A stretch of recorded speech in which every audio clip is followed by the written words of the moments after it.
All right, good afternoon, everyone. We are at quorum and we would like to get started. For the record, the time is now 1:04 p.m. and we have begun the Assembly Bill 32 Environmental Justice Advisory Committee public meeting. Welcome, everyone. My name is Jane Harrington from Leading Resources, and I'm the facilitator for today's meeting. I am excited to be with you all today.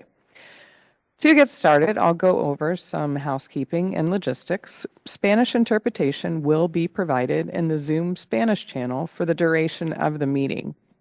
We have 2 interpreters with us for that. For those here in the building, restrooms are outside the door to the left and down the hall by the drinking fountains. In case of an emergency, please exit out the door and to the right down the stairs. We will have a number of public comment periods today. For members of the public participating remotely, you will be able to raise your hand in Zoom to speak. When it's your turn, the host will ask you to unmute, and after you click on the unmute button from your end, you may begin to speak. We appreciate you staying on mute until it is your turn to speak. In the event that *6 does not work to unmute, we can also try and unmute you on this end. We will be switching off between public commenters both in the room and on Zoom. For all public commenters, a few requests. Before providing your question or comment, please state your name and affiliation, if applicable, so that we know who is speaking. We will do our best to do the same in the room for members of the public to know who is speaking in the room. Please limit your comments to that agenda item. We intend to give each commenter 3 minutes to speak, and we'll let you know if any changes are required based on the volume of comments coming in. And while EJAC welcomes your comments, committee members will not be responding to public comment. The Zoom Q&A and chat functions are turned off for participants. Now I'd like to introduce our Spanish interpreter that is on the line in the main channel. Grizel, if you could please introduce yourself and translate the information on the slide. Of course. Hola, ¿qué tal? Buenas tardes. Para esta reunión van a brindarse servicios de traducción hacia el español. Puede participar levantando la mano, pueden participar seleccionando el canal de español en la parte inferior de la pantalla. Aparece un globo terráqueo, ahí puede seleccionar español, o si no, también puede seleccionar los 3 puntos en donde dice más para poder seleccionar el canal de su preferencia. De la misma manera, sí, le pedimos que por favor mantenga su micrófono silenciado en todo momento y puede levantar la mano, o también puede, en caso de conectarse por un teléfono, marcar *6 para poder participar. Thank you. For those who are participating in person, to prevent any echoes or feedback, we request that you click on the symbol next to the unmute button as seen in number 1 on the screen. Next, select Leave Computer Audio, as seen in number 2, and make sure to stay muted for the full duration of the meeting to avoid background noise. Grizel, please provide the translated information on the slide. Of course. Para las personas que están acompañándonos en la sala, les pedimos que por favor silencien su micrófono y que abandonen el audio de la computadora, como aparece en el punto número 2, para que de esa manera no haya ningún ruido de fondo y no haya interferencias. Thank you. I'll now provide instructions and then we'll enable the Zoom interpretation features. When the interpretation globe appears at the bottom right corner of Zoom, as seen in item number 1 here, please choose your preferred language as English or Spanish, as seen in item number 2. Grizel, please provide these instructions. Una vez más, un recordatorio de las instrucciones para accesar la interpretación hacia el español. Aparece el globo terráqueo, como se ve en la pantalla con el número 1, y después puede seleccionar español o Spanish, como se ve en la pantalla con el número 2. Thank you. If for any reason you require technical Zoom support in today's meeting, we will do our best to support you. Please contact CARB staff, Cristobal Ucamado, on the email that's provided on the screen right now. We will do our best to assist you with that. Today's meeting is being recorded. CARB staff will post the recording to the EJAC Meetings and Events website in the coming week. This is the same website where you can find all of the materials for today's meeting as provided on this slide. Grizel, could you please translate? Sure. En caso de que tenga algún problema técnico, por favor pídanos ayuda. En la sala también está Christabel Ukemaru y la pueden contactar por el correo que se ve en pantalla. De la misma manera, esta reunión está siendo grabada y los materiales de la misma se encuentran disponibles en la dirección en la página web que aparece ahí. La grabación va a estar disponible en este mismo sitio web aproximadamente dentro de 2 semanas. Gracias and thank you. Thank you. With that, I would like to begin the EJAC member roll call. As a reminder, this is the formal record of meeting attendance, and therefore we ask that all EJAC members respond when your name is called. Please state here your affiliation, pronouns, and if you are on or off camera, and if off, the reason for doing so consistent with our meeting requirements.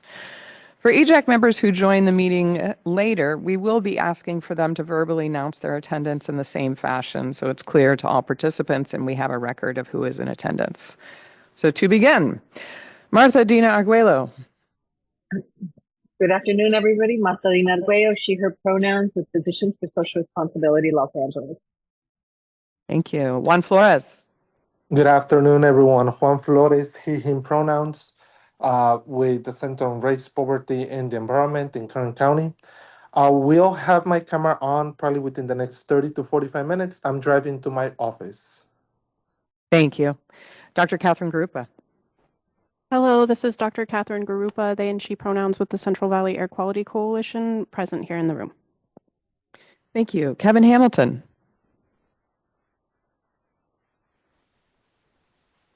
John Harriel Jr.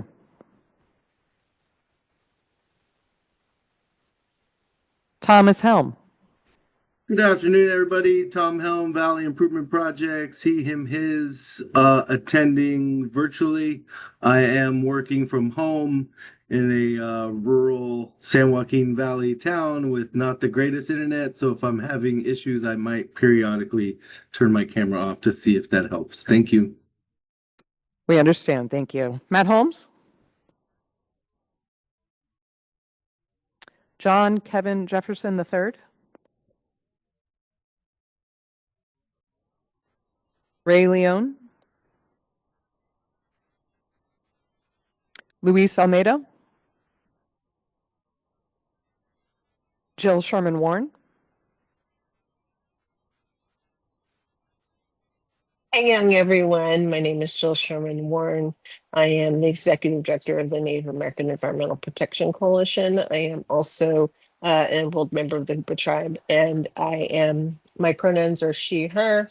And depending on how my internet goes, I might have to turn my video off, but we'll see how long I can hang. Thank you. We understand.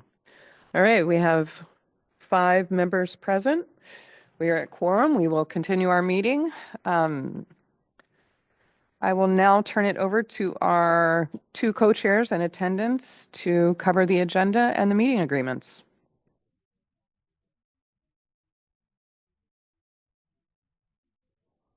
This is Dr. Catherine. I'm happy to cover the agenda overview. Martha Dina, if you can do the meeting agreements. Sure. So we've already done the first few items. We'll do, I think we'll still do opening remarks, right? Okay. So we'll do introductions and opening remarks. We'll review our public meeting minutes from May 15th. We'll take public comments specifically on that item. Then we'll entertain a motion to approve the May 15th EJAC public meeting minutes. Item 7 is a CARB presentation on natural and working lands. Number 8 is EJAC discussion on the natural and working lands recommendations. We'll then pause for another public comment period on those items. Item 10 is to consider a motion to approve the natural and working lands recommendations. Item 11 is EJAC discussion on the building decarbonization recommendations, another public comment period. Then item 13 is to entertain a motion to approve the building decarbonization recommendations. We'll squeeze in a break as needed, then have discussion on the cap and trade program draft amended resolution, go to public comment, and close with announcements and next steps and closing remarks.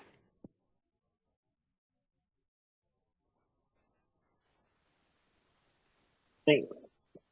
And we are all very familiar with our meeting agreements. We pay attention to equity of airtime. We work to be present, open, and flexible in our approaches to the work, being realistic and monitor our ability to get through the full agenda. We seek out synergies in our work. We try to do yes and, so we could build on each other's work and ideas. Again, if virtual, keep your camera on throughout the duration of the meeting. If you're going to go off camera, let us know so that we can maintain quorum. I believe we only have one person in the real room. So if Catherine leaves, she'll let us know. So again, we can maintain quorum, listen and be compassionate and supportive, reach for and invite inspiration and intuition, look for ways to move toward action whenever possible, respect the agenda, trust the process, and share responsibility for our collective success.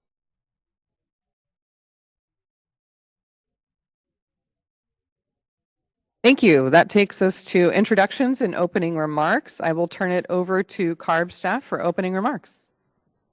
Thank you, Jane. Hello, everyone. My name is Radhika Majal. I'm the Chief for Environmental Justice and Equity Branch. Chanel Fletcher, who usually gives the opening remarks, is sick, so she's not here attending the meeting today. And that's why I'm giving the opening remarks. And we have quite a few agenda items today. So I'm not going to go over the sequence of the agenda items because Dr. Catherine did it beautifully. But instead, I would like to go over some of the action items as a follow-up from the previous meeting, from the June 12th meeting.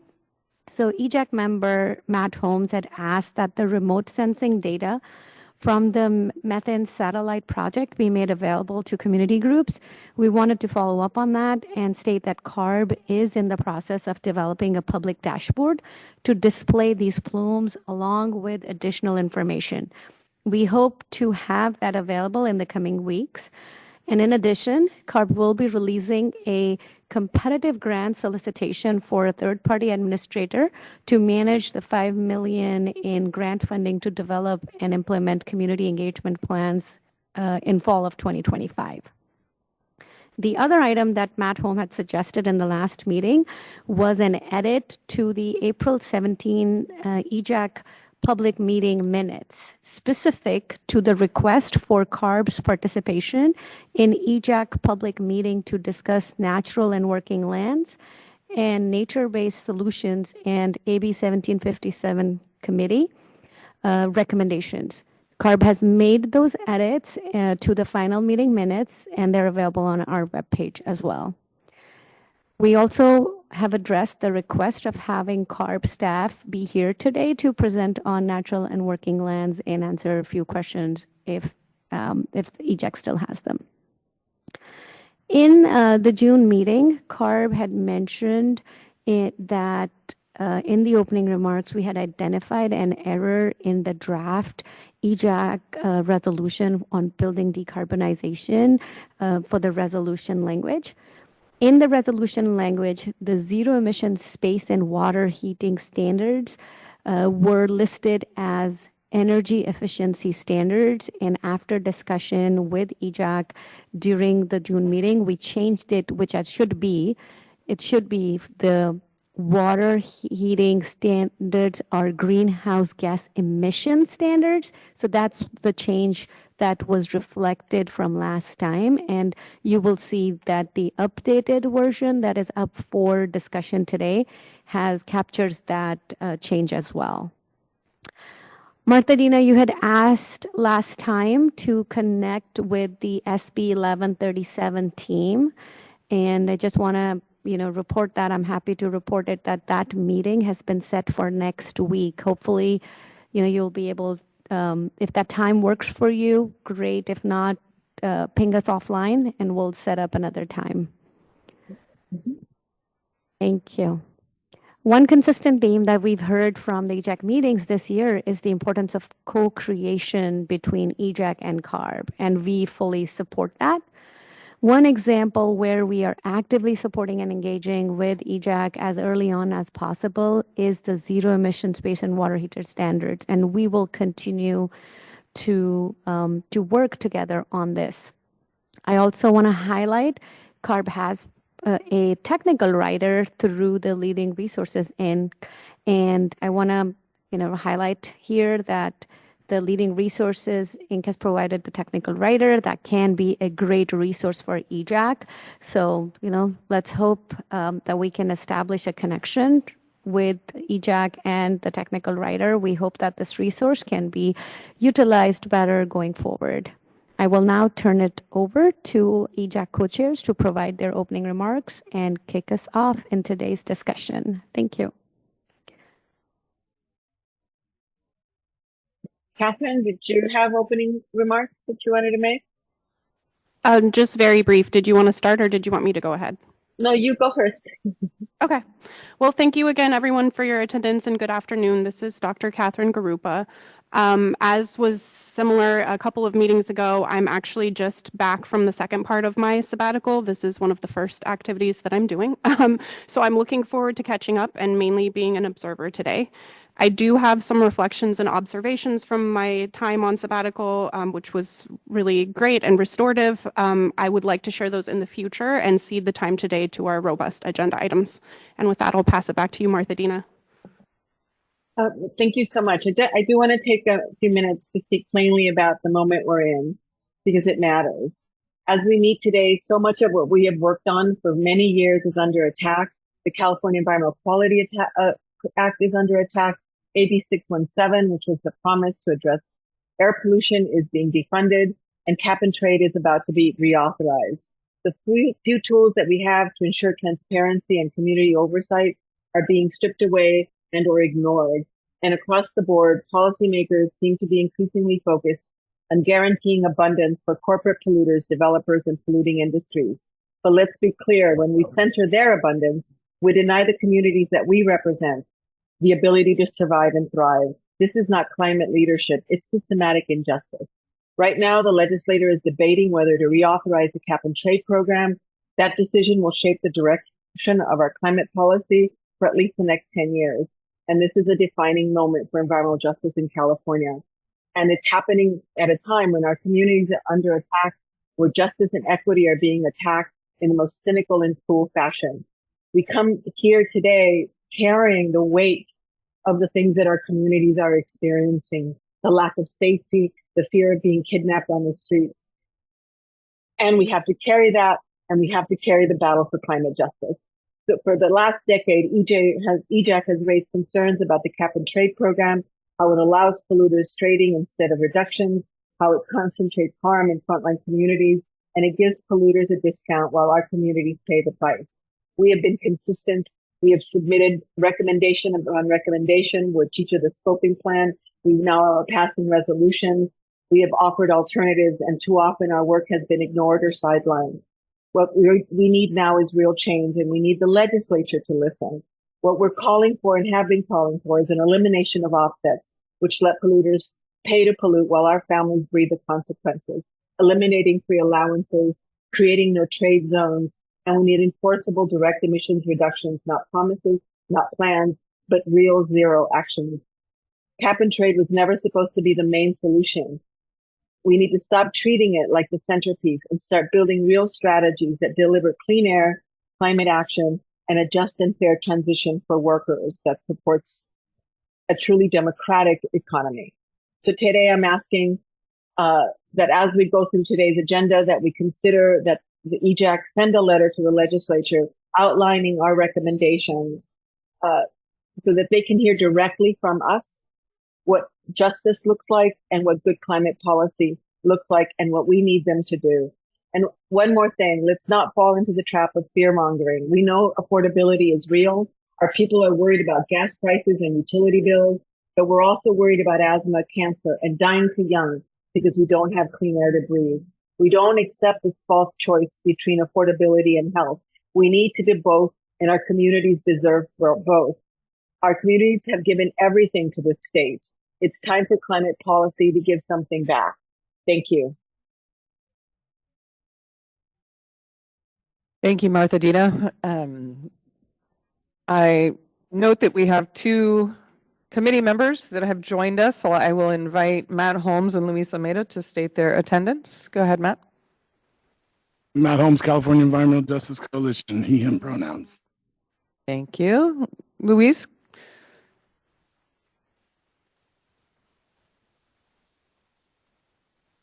All right. I note for the record that Luis is attending on his phone and has limited bandwidth, so we'll give him a moment, but we do see him in attendance at this point. We'd now like to review and adopt the minutes from our May 15th meeting. Any discussion from the committee on that? Yep. Okay. This is Dr. Catherine. Just one very teeny tiny edit under other attendees. Megan Leary. The word Emerald is missing the D at the end, and it just says Emerald, but it's Emerald Cities Collaborative. So just a tiny edit there. Thank you. Additional discussion? I do have a comment, but I don't. It's not related to the minutes. It's related to Martelina's opening remarks. I did her a request for us to send a letter. Do we need to make a motion so that that can be stated on the minutes and can be on record that that's what we're requesting? Because that item is not agendized for action today, we will not be able to make a motion today, but we can place that on a future agenda. Well, now, okay, I'll ask the question later then.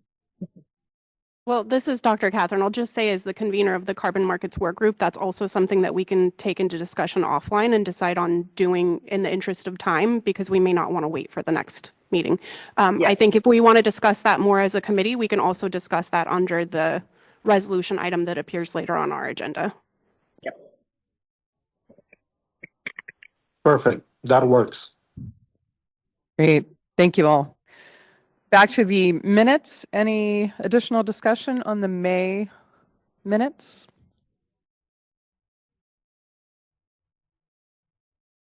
If there are no further edits, this is Dr. Catherine. I would make the motion to approve the minutes as written with the one edit.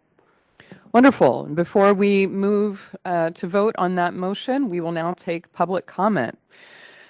We ask that everyone who's interested in speaking in Zoom raise their hands. We'll call on you accordingly. We will allow 3 minutes for each commenter. Please state your name and affiliation before you provide your question or comment. Looking virtually.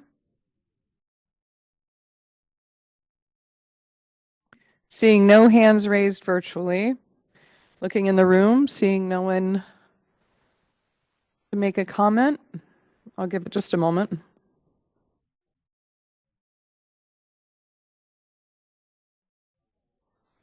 All right, that concludes public comment on that agenda item.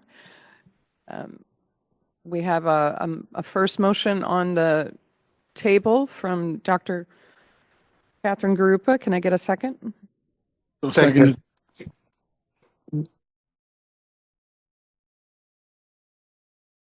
Great. I have a second from Matt Holmes. We will now take a vote on that item. Martha Dina Arguello? Sorry, aye. Thank you. Juan Flores? Yes. Dr. Catherine Garupa? Yes. Kevin Hamilton? John Harriel Jr.? Tom Helm? Yes. Matt Holmes? Aye. John Kevin Jefferson III? Ray Leon? Luis Almedo? Luis Olmedo, Executive Director with Comité Cívico del Valle, in attendance. Yes. Thank you. Jill Sherman Warren? Yes. That's 7 in favor, 4 absent. The motion passes. We will now move to our agenda item number 7, the CARB presentation on natural and working lands, followed by EJAC questions and answers on the CARB presentation. I'll turn it over to CARB.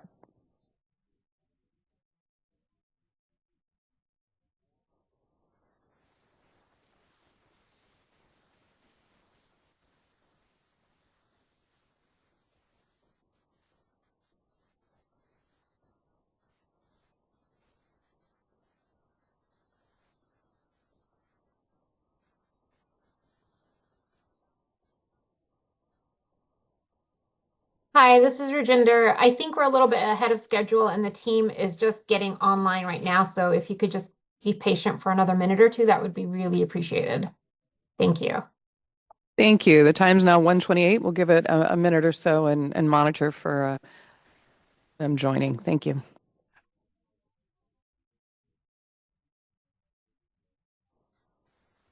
Okay, I do see the lead staff person that's presenting online, Tara. So maybe we can begin and I will continue to contact the rest of the team to make sure that they know we're ahead of schedule here. Thank you. Tara, if you want to begin. Hi, yeah, I'm happy to begin. Give me one moment. Okay, all right. So good afternoon, Environmental Justice Advisory Committee. Thank you for the opportunity to speak with you today. My name is Dr. Tara Seeley, and I'm here to share how California's natural and working lands contribute to the state's climate goals and to describe the work that CARB is doing to accelerate climate action in these lands. Next slide. Natural and working lands include all landscapes in California, from forests to cities, croplands to deserts. These landscapes are living systems that provide critical ecosystem services. They support biodiversity, safeguard water and air quality, produce food and fiber that feed our nation, and importantly, help regulate the climate. At the same time, California's natural and working lands and the communities that depend on them are increasingly threatened by the impacts of climate change, including rising seas, drought, heat waves, and severe wildfires. The state's goals are to manage these lands for resilience against these detrimental impacts of climate change, as well as for their climate change mitigating benefits. Next slide. California has established the goal of achieving carbon neutrality by 2045, and California's natural and working lands are one piece of this carbon neutrality equation. In addition to factoring in the carbon cycled by natural and working lands, carbon neutrality requires significant emission reductions from fossil fuels, industrial sources, landfills, and dairies, which are all tracked in CARB's AB 32 greenhouse gas inventory. Carbon neutrality also requires drawing down carbon from the atmosphere through carbon removal technologies. It's important to note that natural and working lands are dynamic systems that can be either a sink or a source of carbon emissions.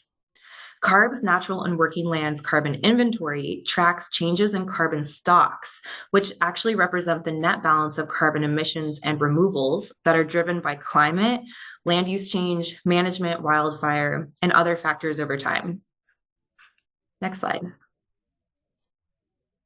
One of the state's specific carbon neutrality targets is to reduce greenhouse gas emissions by 85%. But even after this ambitious action to reduce greenhouse gas emissions, we still expect that there will be remaining emissions that need to be compensated for to achieve carbon neutrality. So the graph on the right of this slide shows the outcomes from our 2022 scoping plan analysis, which shows those remaining emissions in 2045. Since natural and working lands can at times act as net sinks or net sources of emissions, it is critical to reduce emissions from these lands so that we can successfully achieve carbon neutrality. Next slide. CARB's efforts on natural and working lands date all the way back to 2006 with AB 32 and our first climate change scoping plan, which included the initial forest carbon assessments in 2008. From there, momentum built steadily. The Cap and Trade program introduced its compliance forest offset protocol the same year. The board also approved offset protocols for urban forests, livestock methane, and rice methane. Cap and trade auction proceeds have been a significant source of funding over the past decade, supporting many of the state's land programs, like the CDFA's Healthy Soils program, as well as CAL FIRE's Healthy Forest program. In 2018, CARB published the first natural and working lands carbon inventory. Staff used that initial carbon quantification and outcomes from our cap and trade investments to develop the natural and working lands carbon target, which was approved by the board in the 2022 scoping plan. CARB's analytical work has also informed AB 1757 nature-based solution targets, which I will speak to later on. These milestones illustrate that California's work on nature-based solutions is not new. Our nature-based strategy work rests on a strong scientific foundation, has had longstanding legislative support, and follows a clear policy trajectory. CARB carries this momentum forward, maintaining California's lands as a central component of the state's climate mitigation strategy. Next slide. One of CARB's current core responsibilities is to maintain and update the state's natural and working lands carbon inventory. This inventory includes every acre of California, regardless of ownership or management. As the map on the left indicates, tracking all lands is essential to estimate the carbon stock and the greenhouse gas trends within California's borders, both inside and outside of funded project boundaries. This inventory tracks the carbon cycle, which includes all the carbon entering lands through processes like photosynthesis and all the carbon leaving lands through processes like respiration, decomposition, management, and wildfire. So the arrows on the right illustrate that carbon in these systems truly moves in both directions. To capture the carbon movement that occurs in both directions, CARB's inventory measures carbon stocks, which integrates carbon removal and carbon emissions into a single net change. This approach follows guidance from the Intergovernmental Panel on Climate Change, or the IPCC, by tracking change in carbon stocks over time. Next slide. So let's take California's forest ecosystem, for example. The green bars on this chart show yearly wildfire carbon dioxide emissions from 2000 to 2023. The dashed black line, on the other hand, shows the average annual gross carbon sequestration from California's forest and rangelands. In some years, such as 2008, 2020, 2021, wildfire emissions exceed the sequestration average, causing the forest to lose carbon stock. In other years, the bars sit well below the sequestration line. Of course, wildfire emissions and carbon sequestration are really only two processes that occur in the forest. Forest management actions also play a role in the carbon equation. The blue line represents the amount of carbon in the forest that is transformed from the ecosystem's biomass through actions like clear cutting, forest thinning, and prescribed burning. We use this term transformed because management activities don't necessarily result in immediate emissions, but they do alter carbon in some way. So for example, some forest thinning may convert live tree carbon to dead tree carbon, but still leave the down woody debris remaining on the forest floor. But importantly, what this slide shows is that wildfire emissions should not be viewed on their own in isolation or compared only against AB32 source emissions, while ignoring the natural carbon removal that is also occurring. Equally misleading would be looking at sequestration rates while ignoring wildfire emissions. That would falsely indicate that we're closer to carbon neutrality than we actually are. So to honestly account for the impact of lands on carbon neutrality, it is the net change, which includes all emissions and sequestration, which must be accounted for. CARB staff are currently working to update the natural and working lands carbon inventory, which tracks the contribution of lands to carbon neutrality. Accounting for carbon in lands is a very different exercise than tracking emissions from AB32 sources, which of course include industrial and fossil fuel emissions.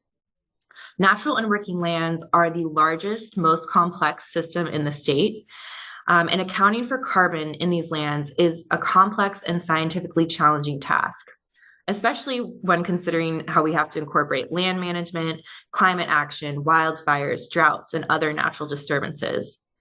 To accomplish this task, CARB staff use satellites and aerial sensors, along with flux towers and field observations, to estimate the carbon stored in California's plants and soil.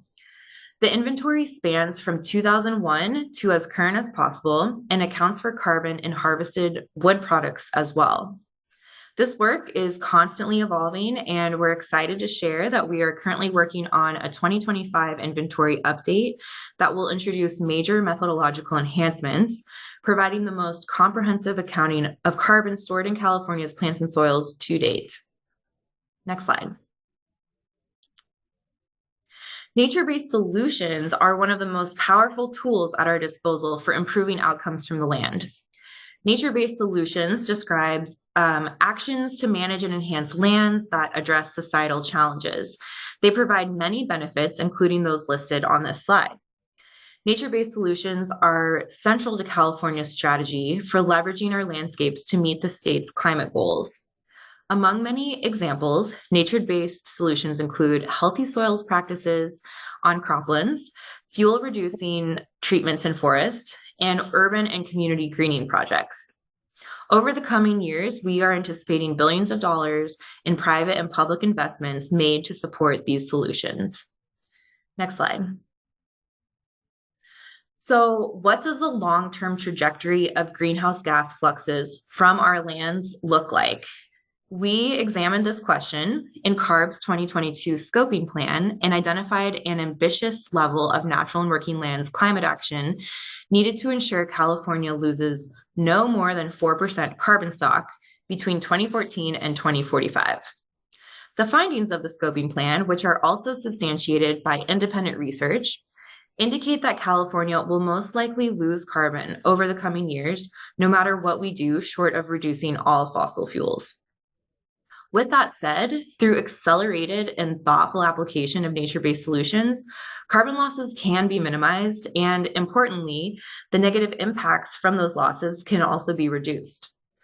For instance, the 2022 scoping plan found that through wildfire fuel reduction, California could save over $3 billion in health cost savings from reduced wildfire emissions alone. Next slide. The most impactful way the state of California can enhance the health and resilience of our lands and communities is to reduce greenhouse gas emissions coming from AB 32 sources. This is because drought and extreme heat that are caused by climate change promote catastrophic fires, and they undermine the ability of California's ecosystems to sequester and store carbon. However, as I've already described, scaling nature-based solutions is another way the state can help to alleviate the impact of climate change on our lands. In order to help achieve our scoping plan goals, just last year, the state established a set of 81 nature-based solution climate targets. These targets significantly expand the pace and scale of climate action on all types of California's natural and working lands. The targets range from wildfire fuel reduction and grassland restoration to urban greening and organic agricultural production. The objective of the targets is to enhance the health and resilience of our ecosystems and communities while fostering more sustainable carbon stocks. When we achieve these targets, half of California's land area will have received some type of nature-based solution. Next slide. Carbon in plants and soil responds to many drivers, including land management, such as timber harvesting, crop tillage, organic amendments. It also responds to stress and disturbances such as extreme heat, drought-induced tree mortality, insect outbreaks, and wildfires. The map shown here provides a snapshot of many of these events, which were included in the 2018 Natural and Working Lands Carbon Inventory. It's essential that we understand where and when these disturbances and management actions occur. This information is needed to help assess impacts on carbon dynamics and other ecosystem outcomes. Our team relies on remote sensing as well as close collaboration with state and federal partners to identify the most effective and efficient ways to track where and when disturbances and land management actions take place. Tracking these drivers of change is critical for maintaining a robust and accurate inventory and for ensuring progress towards the state's climate-related targets. Next slide. CARB in the state of California, however, cannot achieve targets on California-owned lands alone. Shown here is a map of land ownership in California alongside a table which shows the percentage of ownership by land type. So what I'd like to point out here is that the federal government owns almost half of California's land area, and private entities own almost all of the other half, with the state of California owning only 3% of California's land. So we must continue to find ways to advance nature-based solutions on private, tribal, and federally owned lands. Next slide. Collaboration, of course, is essential for success. Advancing climate action, whether it's implementing practices, tracking outcomes, or sharing data, depends on working closely with these partners. CARB's work on natural and working lands requires coordination with many state, federal, and private partners who also have programs that affect our landscape. We also work closely with researchers to continue to incorporate scientific improvements into our work. CARB also helps develop and support policies that enable implementation on natural and working lands. Our work to support cap and trade auction proceed investments, the offsets protocol, the low carbon fuels program, and prescribed burning are just a few examples. This coordination and collaboration across all areas of work is critically important. Next slide. So to close, California's natural and working lands play a vital role in reaching our carbon neutrality goals.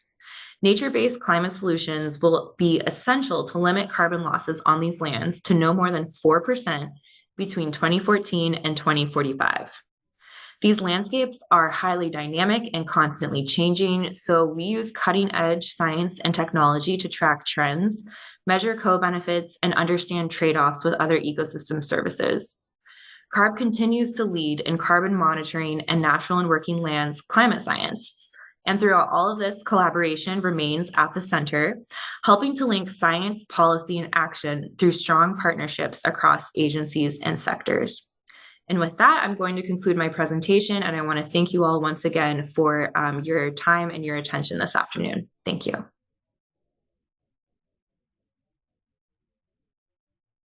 Thank you. All right, we'll open it up to EJAC for questions and comments. Unless the chairs have anything they want to add first. Anything from the co-chairs before? All right, go ahead, Matt. Great. Just really appreciate the presentation.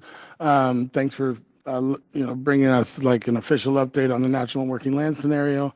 I do have one question because I one of the part of the discussion that I'm sure you've tracked here has been how has the scenario been updated by the 1757 expert advisory carbon targets? And so I just want to make sure I'm understanding slide 10 correctly. If we can, and I'm sorry, what was her name? I got it. Sarah, and I'm blind, so okay. Yeah, slide 10 where we got the two tracks. Maybe it's 9.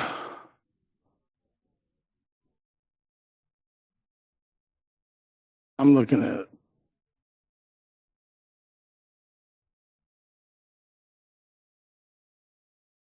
Hey, let's stop right there. That's the one I want. Even if I don't know what I'm talking about, that's what I want. Yeah, so is the green, can I just Terry, you with us? I'm here, Matt. I can answer some questions. Okay, sweet. Is the green, the low dip bar, that's the original modeling scenario that we all looked at in 2022? No. So that lower number is the first natural and working lands inventory. Mm-hmm. So that's not future projection, that's past. Yeah. Okay, thanks. That was it. As far as for the presentation, if I have Adam here, Adam, did I catch a projection of when we might see, because these, you have them right here on the next page. So is there any, I guess I want to know where we go from here on the 1757, 2045 targets and how we shift this into policy besides working on the resolution and working with the board. Do you have alignment with resources agencies planning documents for achieving some of these goals? Yeah, for sure. So we said about that already. Great. Yeah, I don't want to necessarily speak for our sister agencies who are like the implementation agencies, but yeah, CNRA and CDFA, they're working on how to start moving these into action and getting these things incentivized and things like that. So yeah, we're working with them on that, and they're definitely leading the way on that implementation phase. Yeah. Great, thanks. And I don't know if you can also tell me, I believe they were going to extend the expert advisory committee for a handful of months, but I haven't heard anything in a while. Do you know if they're going to be consulted and sort of massaging that alignment? Right. So yeah, that was a discussion with Clessy and Amanda and Lori, and I think the whole objective there of extending that was to allow the committee to read the climate smart strategy, which is taking longer than anticipated to come out. And so I think the plan is still to allow you all to comment on that because that was a commitment we made. So yeah, it's just waiting for that document to come out. Cool, thanks. Totally understand. And yeah, I appreciated the underscoring of how complex it is, and I understand that some of these these nature-based solutions may not hit like an engineering solution in the overall budget, but I appreciate the CARB laid out, the co-benefits of investing in people and places. The one other thing that I would comment on is from all of our discussions, we've always circled back to the urgency of jumping on these solutions, that as it gets warmer, waters and soils stop doing their magic. And so just to underscore for public comment that the speed with which we address these solutions really matters in the first 5 and 10 years, or they kind of don't matter quite so much at all. Thank you. Yeah, that's 100% for sure. That's what the science says. That's what IPCC says, that natural and working lands are a critical piece for any sort of climate strategy moving forward, for health, but also the environment and climate change generally. And yeah, thanks, Matt, for continuing to push on this topic and bringing it to the forefront in this forum. So I appreciate that. Thank you. Additional discussion or questions from the committee?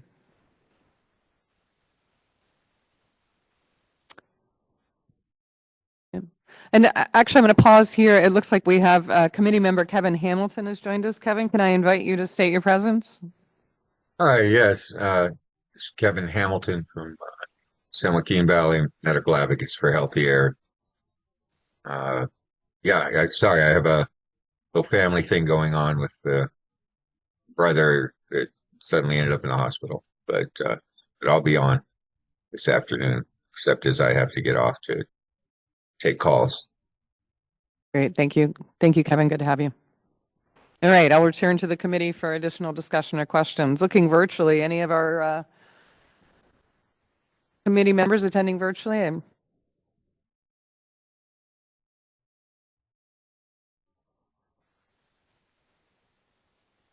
So I'll just speak Go to ahead, it. Kevin. I mean, this is something we've been looking at, some of us for quite a while.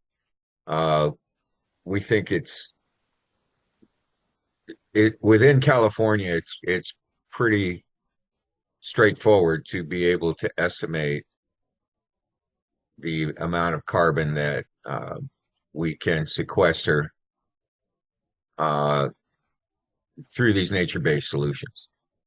I know mine, and I think many of the committee members share this concern with what's happening outside of California with California's funding. So how we ensure that those places that we are trying to help secure as well in other parts of the country and other parts of the world are using the same kinds of metrics and tools to report that amount of carbon. And I don't feel right now that is as secure as it should be. So that California needs to take a good hard look at that and make sure that the quality assurance, that again, in the rigor that we apply here in California, is the minimum for others in the rest of the world. If we're going to be providing resources for them to be able to participate in this grand plan. So that's just my comments. But thank you. It's a great presentation. Seen a lot of pieces of it before. Appreciate it. Thank you, Kevin. Jill? Hey, so I had a question. It would be nice if tribal lands could actually be identified as tribal lands instead of other lands, unless they're being identified within as a federal land portion, because it's not clear to me in the presentation. Additionally, in terms of fuel reductions, are the calculations for the fuel reductions that tribes are engaged in, are they included in your numbers? And how is that? Yeah. Thanks for that. So, right, yeah, this ownership mapping question is like a perennial issue. So, right, tribal lands in these maps, which are the ones hosted on our on CAL FIRE's website. Trust lands are in federal, right? And then everything else is within local here. So yeah, when we do our calculations though, like for the scoping plan, for example, we pulled tribal lands out separately. And actually we had a couple tribal meetings about like, are we using the right maps and things like that. So yeah, it just takes a little extra work and it's not online for easy access. Okay, so how is tribal management incorporated into all of the targets? So they're incorporated just like any other ownership or land management activity. So yeah, there's no differentiation between ownerships in those targets. Those targets are statewide. It's what we need to be doing as a society that the science says like the ecology needs, essentially. So yeah. I'm sorry, I'm still lost in that answer. And the reason I feel like it needs to be brought up in this moment is, and tribes themselves may not be aware, but based on discussions that I'm having with the federal partners who actually fund hazardous fuel reductions, my understanding is that money is going to be significantly reduced by the federal government. And so that brings into concerns for me of how much, how much that contribution will be calculated. And I think it's important to call out what the contribution is, because we need to recognize it. If we're going to be partners with tribes, we truly need to recognize tribes and the work that they do, and participation of, even though they're not required to, we still are actively managing our lands and also seeing the return of lands to tribal nations. So I would just like to see it be a little more defined in any kind of presentation, because I think, especially during the next few years, more than ever, we're going to have to continue to build and rely upon those relationships with each other. Yeah, I couldn't agree more. So yeah, thanks for this comment. And for sure, federal budget cuts are going to impact action in this space. And there's an acknowledgement at the state, in state government, like through, for example, the Wildfire and Forest Resilience Task Force, of which CARB is a part and a partner, of needing to learn more from tribes and expanding that cultural burning. So what I'm hearing from you also is that for our analyses, you would like to get more differentiated in how we take into account and create plans for also tribal lands and tribal management. Is that right? Well, I don't think you don't have any, the state doesn't have the ability to say what we can or can't do, but I think it's good to acknowledge what tribes are doing, that continue to do, in terms of reforestation and all of our efforts that we are actively engaged in. I think Koopa is one of the few tribes that owns, a huge nursery that we actually imported from Holland like 30 years ago, and that we need to to acknowledge that. But I also think that, again, it helps us become better partners if we know what we're doing, so Yeah. that tribes are acknowledged. And um, I also, and this is really petty. This is going to be really petty to me, and I probably, Martha will probably like, well, you didn't need to say that. Um, the state needs to figure out what they're doing, because my understanding is they called all of their staff back to the office. So it's like, on one hand they want to say they're reducing carbon, but on the other hand they're like, hey, we want our state employees back at the office, increasing our carbon footprint.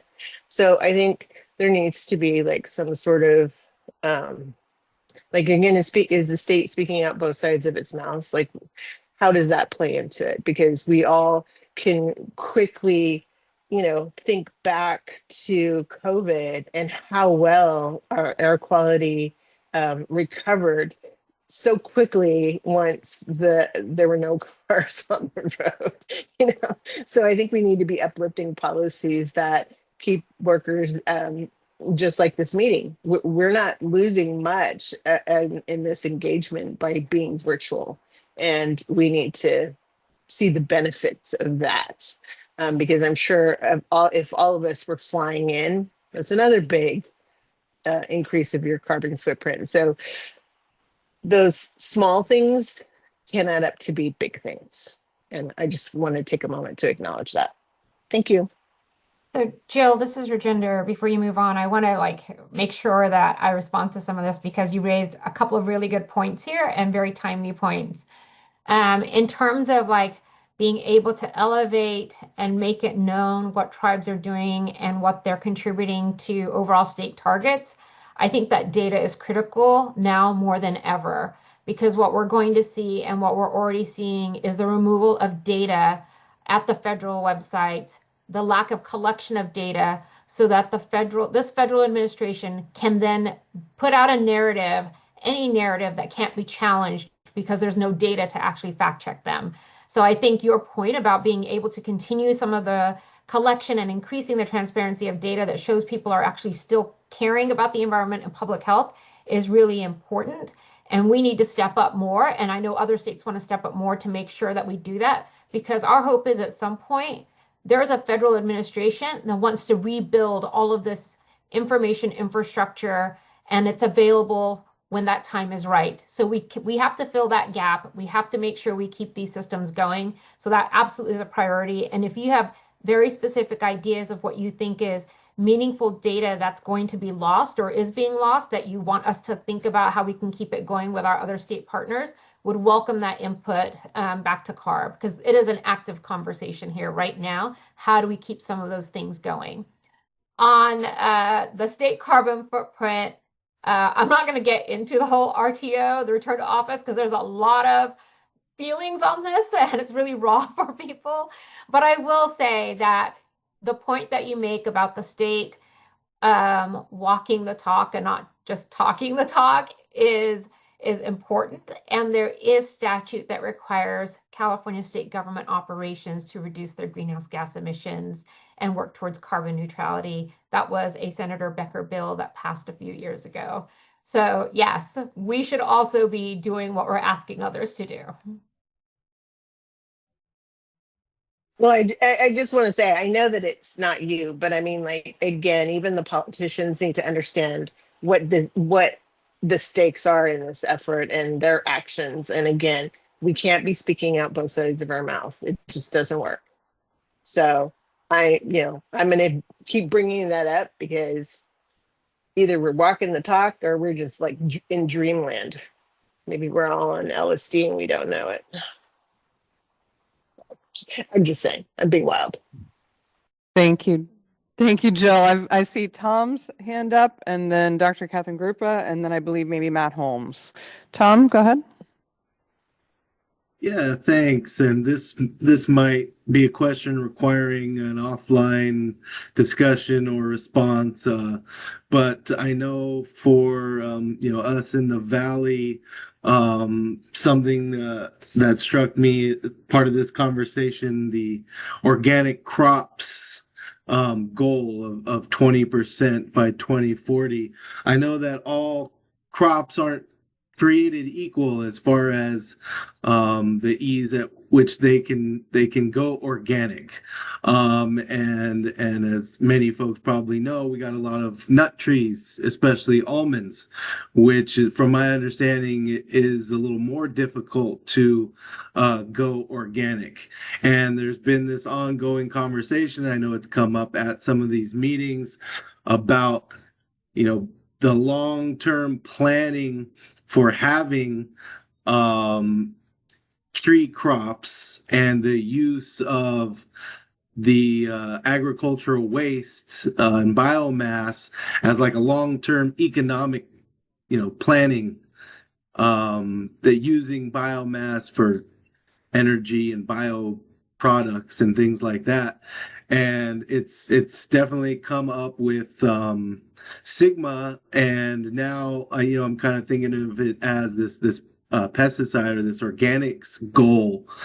So I'd love to learn more about the planning and kind of whatever data exists about what crops, what will a percentage of the nut trees need to decrease in order to meet this goal, and the goals around groundwater conservation, and also aligning with DPR's goal, which I know a lot of EJ advocates have done work around, and people on VIP staff know much more than I do about DPR's kind of slow roll of looking at one pesticide every year, and their plan going out to 2050.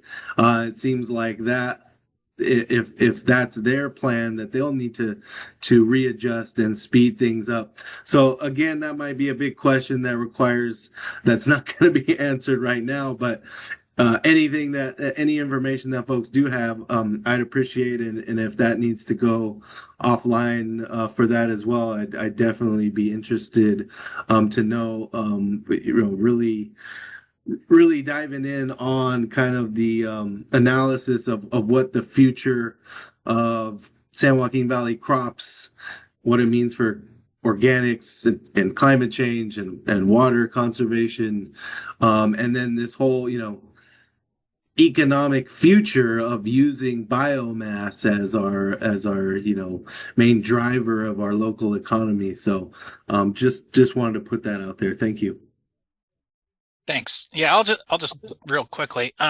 Yeah, so CDFA, they have their organics program, and they're like very aware of this target and thinking about how to make it a reality. And then, what the impacts of that will be, at least on carbon and greenhouse gases. This is a question like the scoping plan tries to tackle, right? And so we included organics in the last scoping plan as part of the strategy. And now that 1757 has these very explicit targets with, the level of action, we'll be able to, and with new resources that CARB has in this space, we're going to assess that even more. What the benefits and impacts of organic agriculture is, and then like how you might distribute that throughout the, let's say, the different crops that exist out there. So thanks for the comment. Thank you. Looking to Dr. Grupa. Sorry, I was just going to add real quickly. It looks like we're at about not quite 4% right now of organic agriculture in California. It did increase by 22%. I'm seeing an article from the Turlock Journal between 2014 and 2020. I'm not going to try to do the math, but 6 years, a 22% increase. But we're still only at 4%. Somebody smarter than me at math can figure out, how much we need to speed things up, or if we're on track or just throwing that out there too. Thank you. Dr. Grupa? Thank you, staff, for this presentation. It's certainly an important topic and something that I only have a general understanding of. In terms of policy, it's definitely not my area of expertise. And so I just want to give the disclaimer that I just have a few clarifying questions. And also, because you all joined late, you may have missed, I'm just coming back from sabbatical. So I'm trying to wrap my brain back around these concepts. So if you could just help me understand a little bit better, if we could go to slide number 7 with the bar chart and the dashed lines about wildfire emissions in perspective.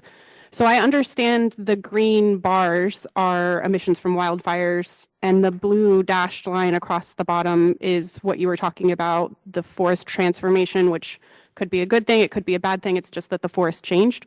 But I'm struggling a little bit to understand what the black dashed line means and what the overall takeaway is from this slide.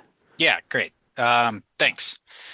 Okay, so the black dashed line is the average gross sequestration in all of our natural and working lands. And when I say gross, I mean that's before any sort of losses. And there's a multitude of losses that happen continuously, right? So yeah, of course there's fire, but there's also decomposition, respiration, there's people eating plants, there's microbes eating plants, bugs eating plants. This takes a tremendous amount of that growth down, right? So we don't get all of that gross growth, but that's what that one number is, that black dashed line. The point of this slide is to demonstrate that you should not just look at one individual year of wildfire emissions, or you shouldn't even just look at one individual flux of carbon in or out of a natural system, and that you really have to look at the whole entire system together, all gains, all losses, to really understand the contribution of natural and working lands. Because there are folks that will just point at the wildfire emissions and compare that with AB 32 emissions, and that's misleading, because there's also growth under there. That's not the total emissions from natural and working lands, because there's growth that happens. But then we could also, and to demonstrate why that's misleading, we could just look at the black number and call that the sequestration. That's the benefit of natural and working lands. But that's also equally misleading because there's so many losses. So just as you cannot just look at losses, you also cannot just look at growth. You have to bring it all in together. And that's the actual net change and net sequestration or drawdown, let's say, or removals, or sources from natural and working lands. That was the point of this slide anyways. Thank you. That was very helpful and definitely much clearer the way that you spelled that out.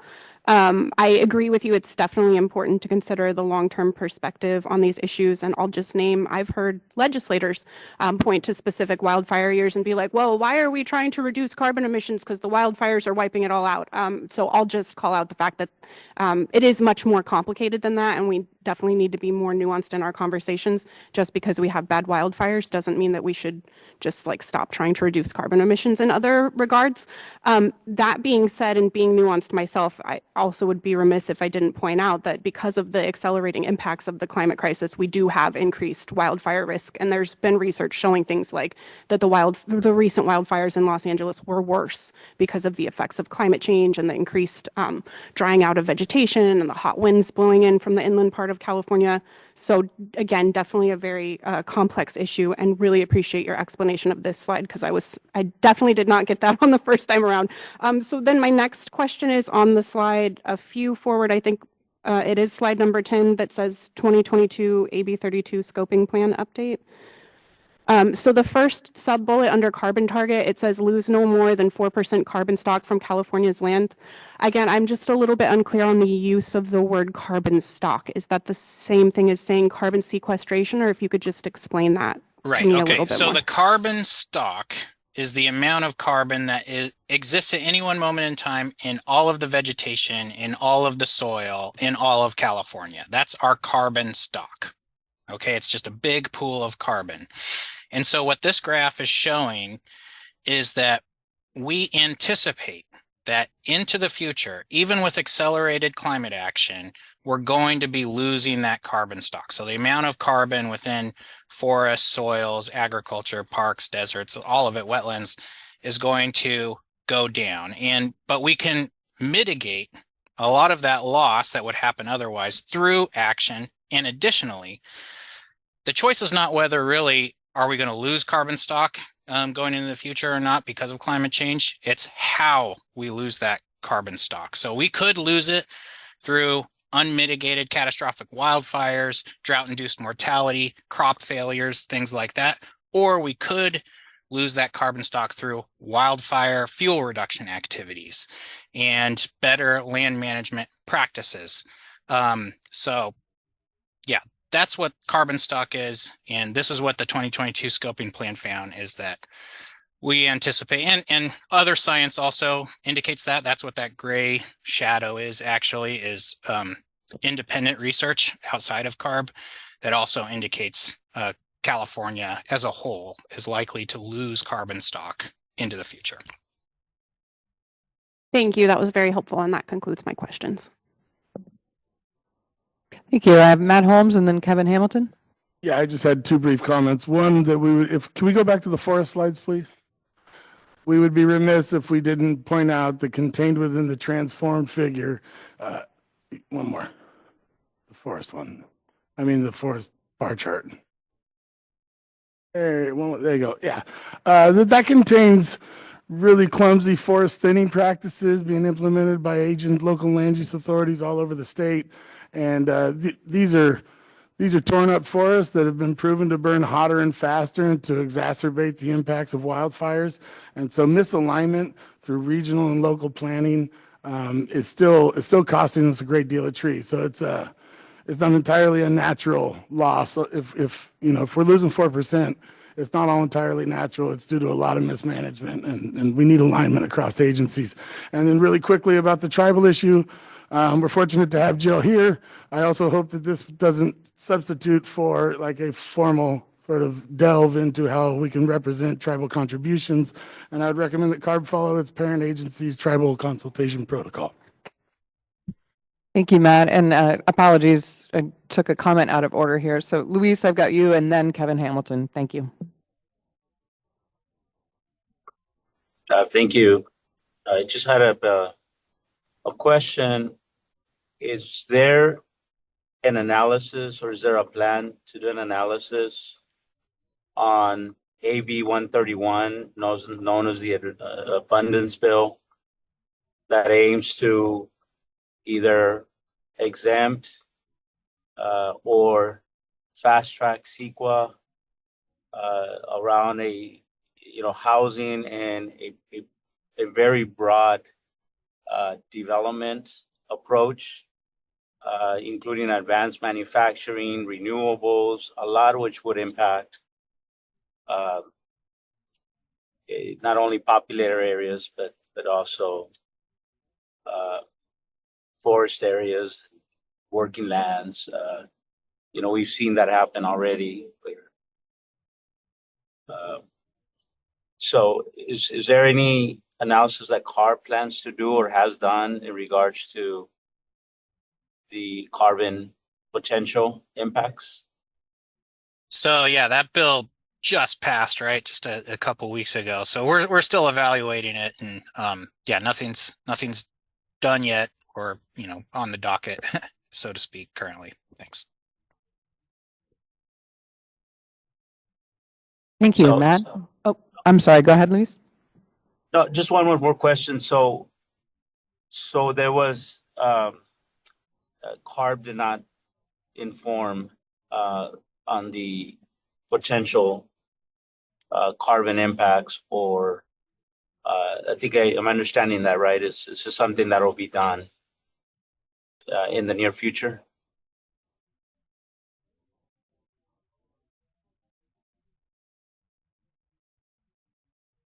Yeah, Luis, this is Rajinder. So as part of the bill development process, it is up to the members if they want to have consultation or engage with any agency or experts on different aspects of a bill.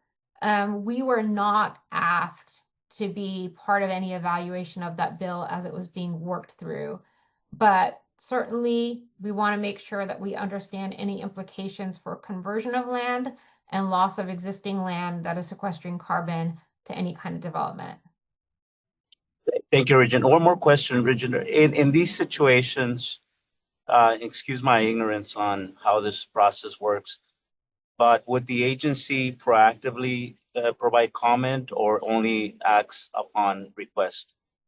So as part of the executive office and the executive branch, if there's active legislation, we don't weigh in separately as an agency unless we're requested to. Okay, thank you. Mhm. Thank you. Kevin Hamilton? Yes, just a quick question and looking at this slide, and I've seen this a slide similar to this going back to the 1940s, because on the wildfire side, we have a tremendous amount of data, happily, that's been kept for quite a number of years now. And the trends are showing that we are indeed losing, there's the wildfire intensity and the number of acres lost is slowly rising, but it's not a dramatic change. We had some dramatic fires. We had a few in I remember in the early 1990s up in Yosemite, and when I drive through that area now, it's completely reforested. Of course, not with the ancient trees that were there, but the ground is covered, and that was great to see because I drove through there when it was burnt to the ground and nothing but ash. So, the understanding the forest recovery and the recovery, by default of that carbon structure is important to understand as well. And so I would like to, this maybe not be the place for it, but would like to follow up on this and understand how you're projecting that. And because it's not really clear to me here. And then if you go forward a slide, I think with the trends on it, you had a slide with some trending just a few minutes ago. There it is. So this is more the way I think about this. So, how many years of data do you have? And at the time, uh, I mean, some of us were there when this was being created. How far back can you go? And projecting forward, do you have enough data to really make these kinds of statements? And when I see this gray area as wide as it is, I get the sense that we don't. So we're kind of, almost fishing in the dark here to a certain extent. If we don't have enough data to really be able to project this reasonably accurately, I mean that range in both directions is pretty high. So it makes it difficult to have real confidence. And I think that's what you're saying, but I mean, that's the way I look at it is, how confident can we be in these areas that have been chosen for the inventory and the scoping plan scenario? I thought it was weak back when we did it. I'm still not feeling all that feeling it here as being all that confident. What are your thoughts there? Yeah, sure. Thanks. It's interesting how two different people can see one graph and see two different things. So, as a scientist and a modeler, when I see this graph, that blue line being the scoping plan scenario modeling, and then that gray shadow, which you can, The range. The range, which you can go in the scoping plan and you can see the exact numbers. I just made it gray because it looks better. Really, Sure. there's only one result out of the many results that we have that pop that line above the zero line. So anything below the zero is losing carbon. Anything above the zero is Right. gaining carbon.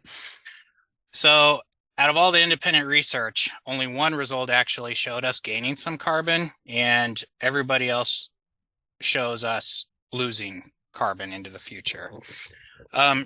So, it's what here, I mean, really what it's showing is most likely, according to what science is saying, all indications point to us losing carbon into the future. Now, whether you believe the science or not, or the literature or independent research, that's up to you. Here, we just wanted to put our numbers into context with everybody else, because we know that, even though our modeling is very good modeling, not everybody believes it. And so we want to put it into context with all the other independent modeling that's also done. So that's what we've done here. So, I mean, I'm not going to necessarily take the time here to explain all the modeling that goes into it and the data that underlies everything. But that's also all in the scoping plan laid out. I don't know. So, yeah. Right, it's all in the scoping plan. Yeah. So it's more the cause of the loss that some of us think is not as clear. I mean, we've attributed a tremendous amount of it to wildfire, but that is the area also where there's experience suggests that's an area for recovery as well. The permanent losses are more likely to come from man-made sources. Like, yeah, right. So, I'm glad you bring this up, actually. You know what I mean? Yeah, that's the way I'm thinking about it, is we can recover these natural land areas, but if we don't manage the areas where man has got a hand on it, like urban sprawl or poor choices in crops that we're using in crop management, that seems to me. Of course, I live in the San Joaquin Valley, surrounded by all these crops, so maybe it shades my decision making a bit, but yeah, I mean, so yes, wildfires, of course, play a large impact, but they're not really the largest driver of loss in this graph. So the largest driver of loss is drought and extreme heat and climate change in and of itself. And that's the thing that's really the existential crisis for natural and working lands. Because what we're seeing now with all of the mega fires we have here, yeah, there's regrowth, but there's no guarantee they're coming back as forests. They're coming back as shrublands. They're coming back as degraded forests, that just don't store as much carbon. So they'll bounce back, but they just won't bounce back as high as they were before.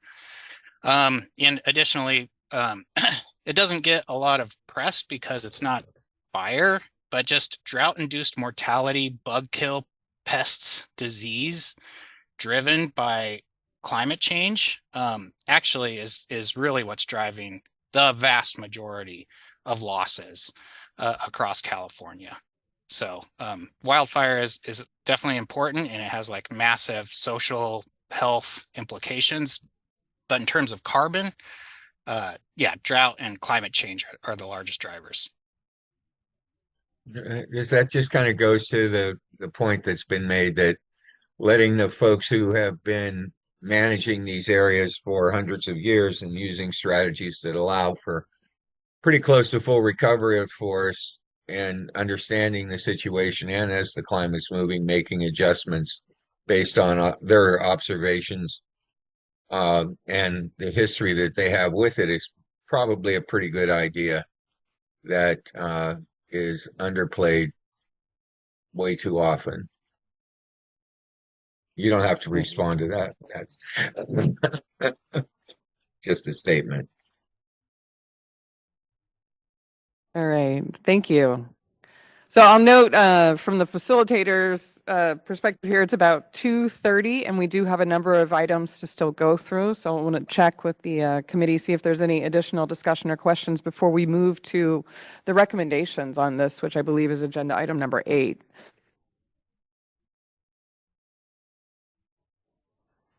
Yeah, I think we are at a point now. Yeah, Matt, go ahead for agenda item number 8. Thank you, CARB staff. Thanks, CARB staff, and thanks to everybody else for that discussion. And I think the resolution will also point out that other things besides carbon go through wildfires and go through heat. We have a resolution that centers people and places and really outlines the co-benefits that make that 4% loss not a loss at all. Invest in everything we can in this is what makes people safe.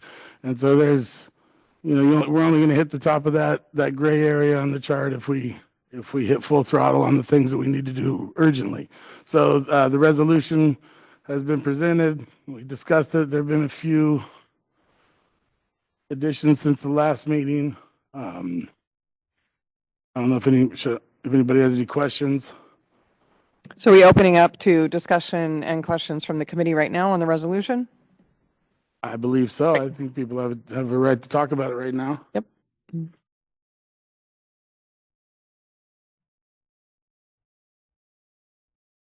So looking to the committee.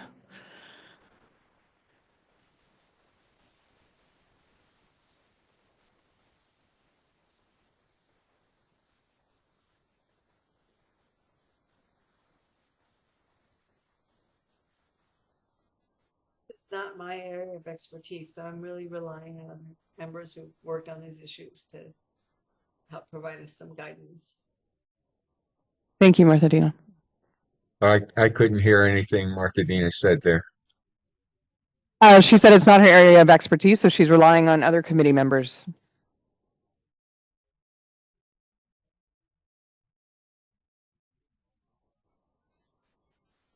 I think this part of it looks good. Good job, Matt. This is great. I don't see the other half.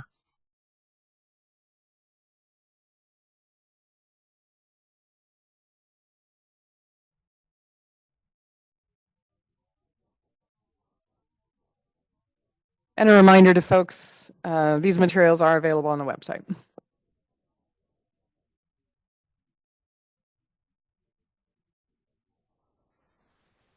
They were sent prior.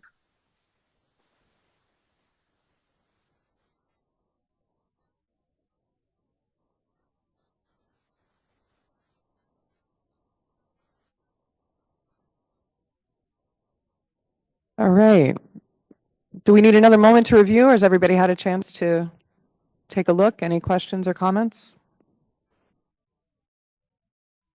I'm assuming by the other half is like the statements that are like, be it further resolved. Is there a plan to add that, or is this what it is?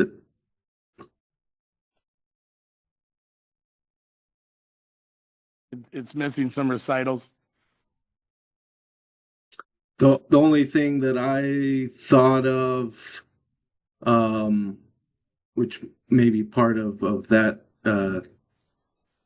be it further resolved part, is if we're asking, well, I know we've asked in the other, carbon capture resolution and stuff like that, but asking the state and CARB to reprioritize, natural carbon sequestration over, some of the more I got you. tech-based, yeah. And maybe something in the language of prioritize or fast track. It's immediate investment, but that does seem passive.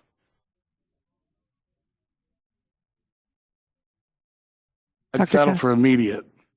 Yeah, this is Dr. Catherine. I would just add from Tom and Kevin Hamilton's comments that the item is for our recommendations, and whereas and be it therefore resolved are like contextual pieces, but I don't see a list of things that we're recommending.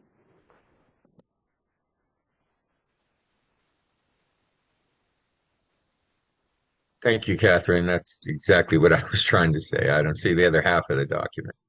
This first part is great. So then each one of these or clusters of these evolves into our request, and that's the piece I don't see.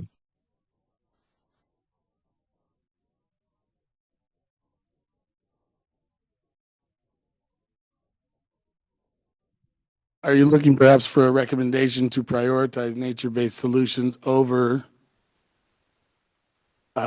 unproven engineering solutions to carbon removal? Are we talking about sequencing the scoping plan implementation here? Well, I think those have been sort of the center of what we've been discussing, and was also in our oh my God, I'm so tired. Scoping plan recommendations. We have said that. We just did not say that here. I I'm so tired I can't remember. I've worked on so many different things in the last 2 weeks, my head's spinning. So I kind of remember seeing some recommendations. So hopefully we didn't lose them in some draft. But what I would say is that we go back and do those as soon as possible so we can approve them at the next meeting.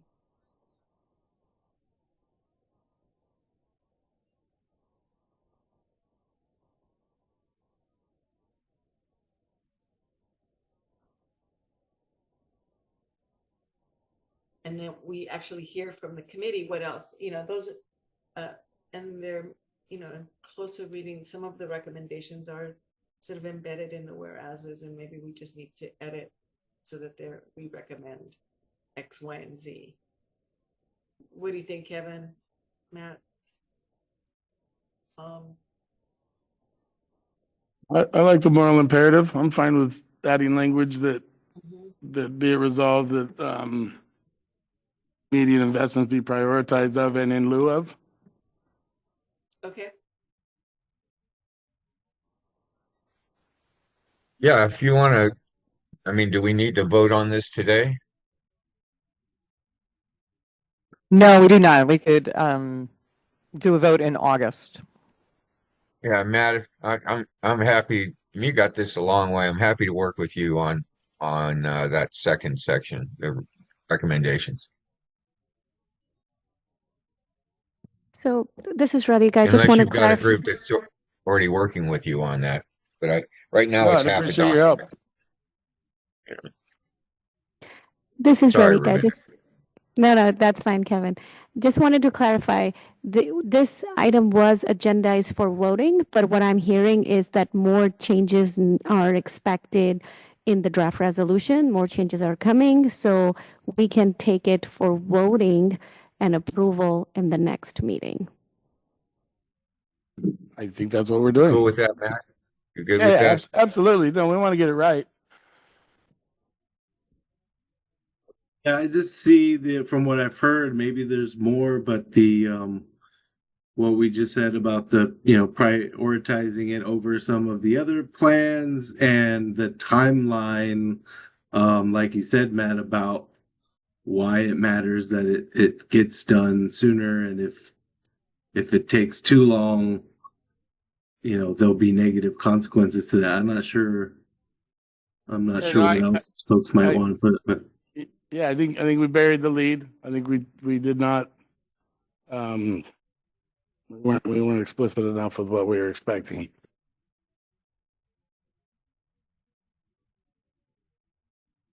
Dr. Catherine. So it sounds like we're moving in the direction of taking this offline. And since I don't participate in that work group, I also would just call out my takeaway from today's staff presentation and discussion. And some of the things you said, Kevin Hamilton, crops, forest, land, sprawl are priorities, particularly for those of us living and working in the San Joaquin Valley. And then from the feedback from staff, drought being a primary driver, I would like to see those addressed and the things we're making recommendations on.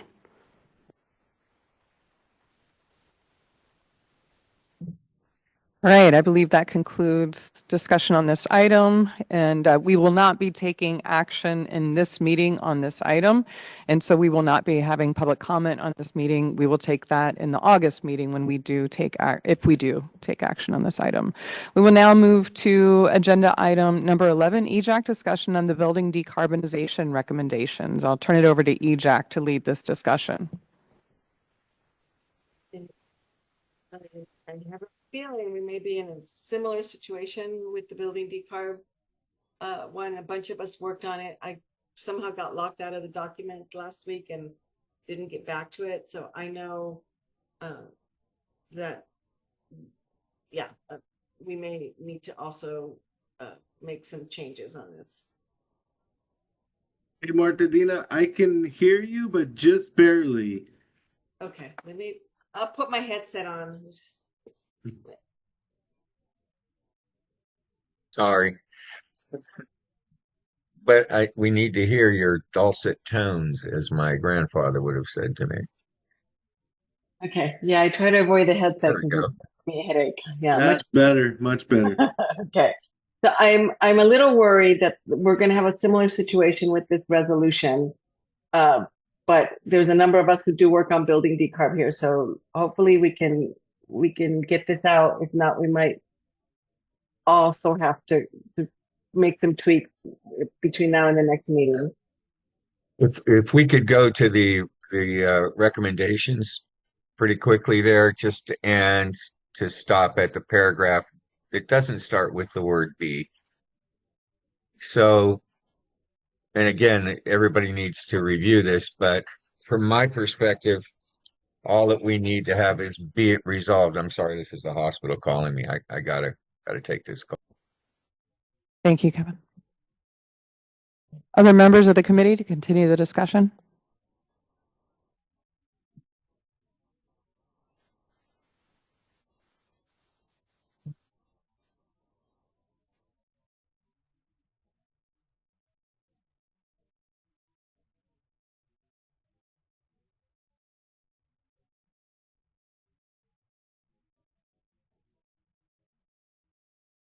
Okay, so I think he was just saying that there where you have your cursor, we just need to add be it further further resolved that we should continue to move, or CARB should continue to move. Dr. Catherine? Were you done, Martha Dina? Yes. Okay. So this also is not my area of expertise. And again, I've been out. Just in this particular section, I would flag, just for my own clarity, saying be it further resolved that CARB should continue to move to models that move upstream is a little bit disorienting for me. I'm not exactly clear what that means. Okay. So we can work on clearing that up. I just don't want to get into editing here. I'm trying to avoid that. Yeah, I was reading that again and I'm like, that sentence could be tightened up. Yeah, I agree. It's hard and time consuming to try to do it in the public meeting. So I think I would ask you and other work group members whether it's so minor that we just want to do the tweaks now, or if you feel like you do need additional time to edit it.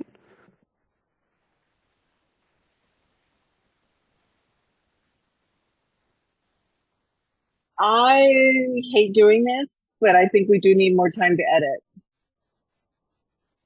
Because I really hate writing by committee, and in a public meeting, that's painful. So let's. This is Dr. Catherine again. I agree. And I think also out of respect for Kevin Hamilton's family emergency, I know he's been engaged in this as well. Yes. So I would want to make sure also that he has the opportunity to weigh in.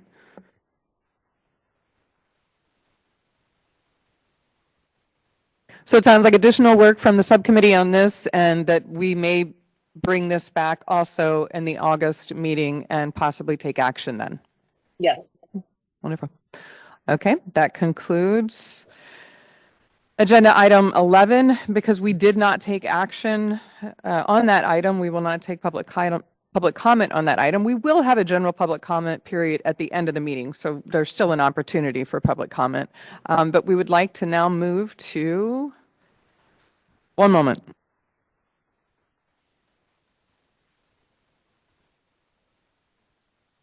We would now like to move to a break, actually. So it's 2:41. We will resume at 2:50.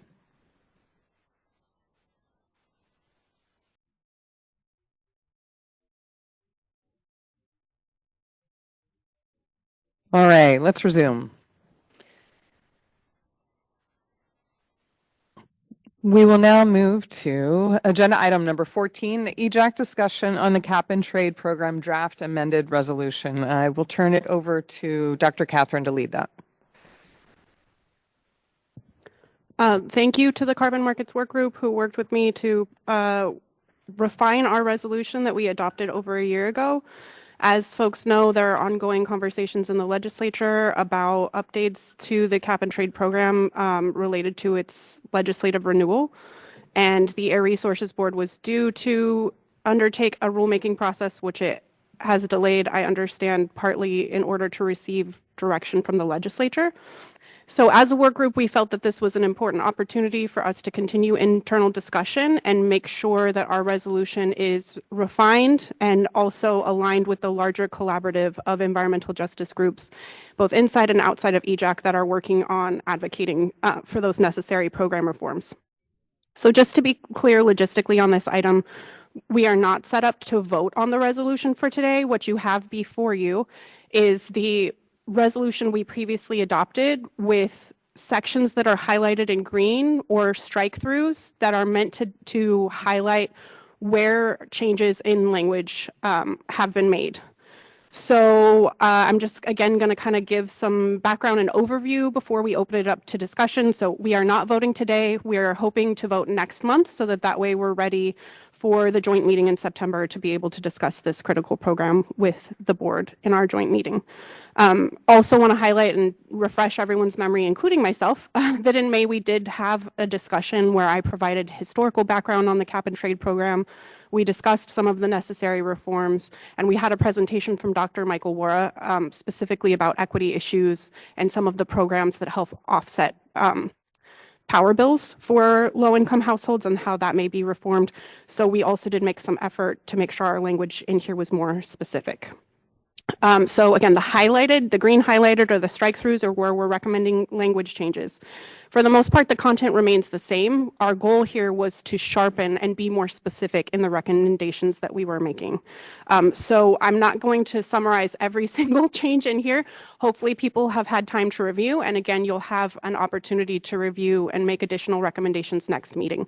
If you have recommendations today or before the next meeting, I'm happy to take those and incorporate those, and I already have a meeting scheduled with the work group to discuss those.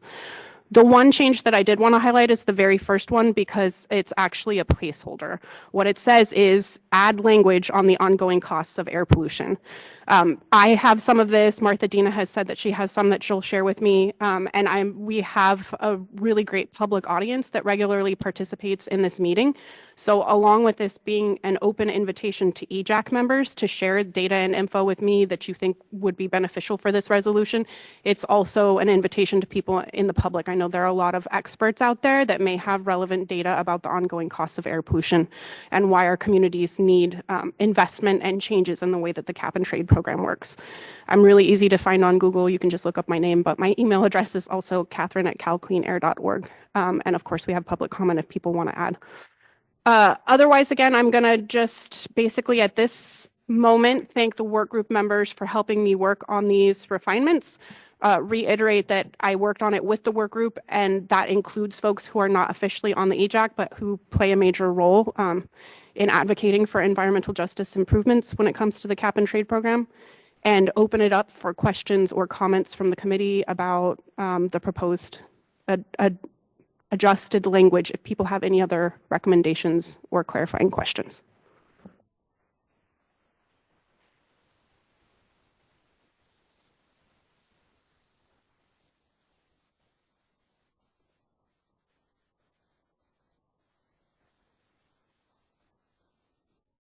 All right, looking to the committee. Can you go back up to where there's you want to add around cumulative impacts?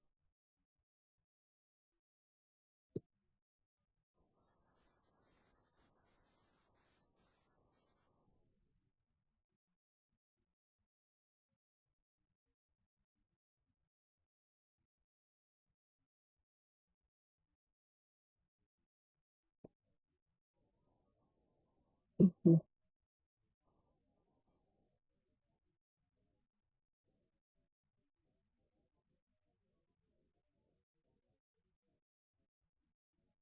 Okay.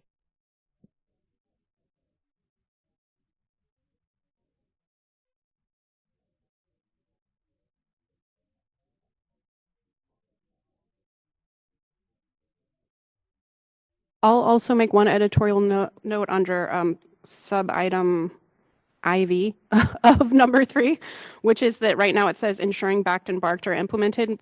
Obviously, we should spell out what backed and barked are. So when we bring back the revised version, I'll make sure that those acronyms are spelled out.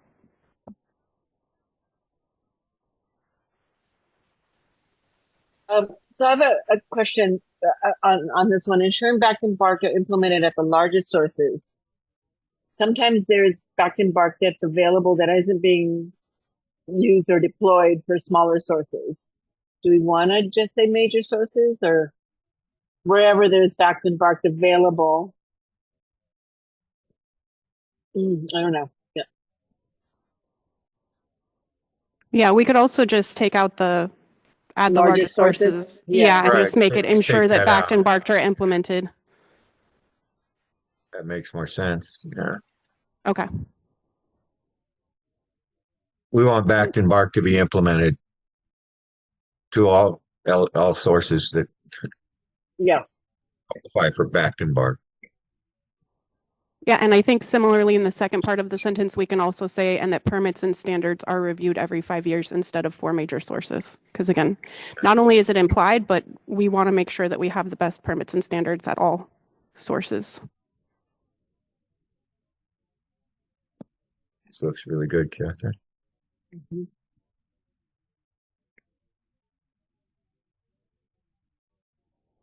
And then while we're on it, I'll just go ahead and highlight also that the very last highlighted green section talks about spending choices made regarding the greenhouse gas reduction fund.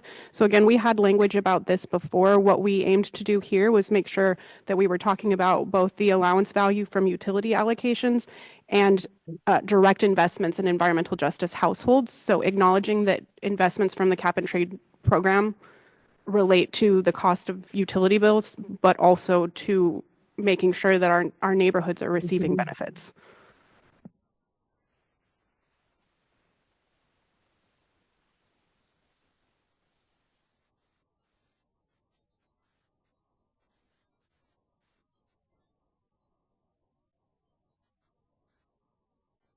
So I forget why was it we struck that the AB 617 language was struck? Have you already answered that question?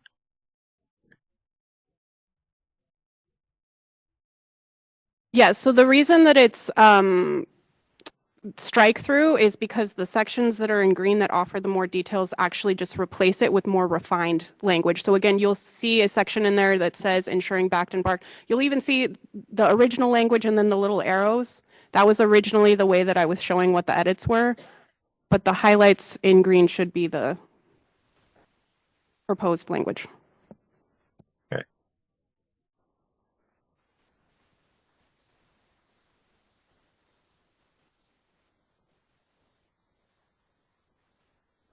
So just so that I'm clear, strengthen the community air protection program is still in there. And so like sub item A originally said empowered community decision-making. What we're proposing, refining that to is making community plans legally enforceable by carbon citizens. So we're still capturing the spirit of what the previous resolution was saying and strengthening it by being more specific. Got it. In each of those sections. Yes, want to make sure that we're transparent about that. Thank you.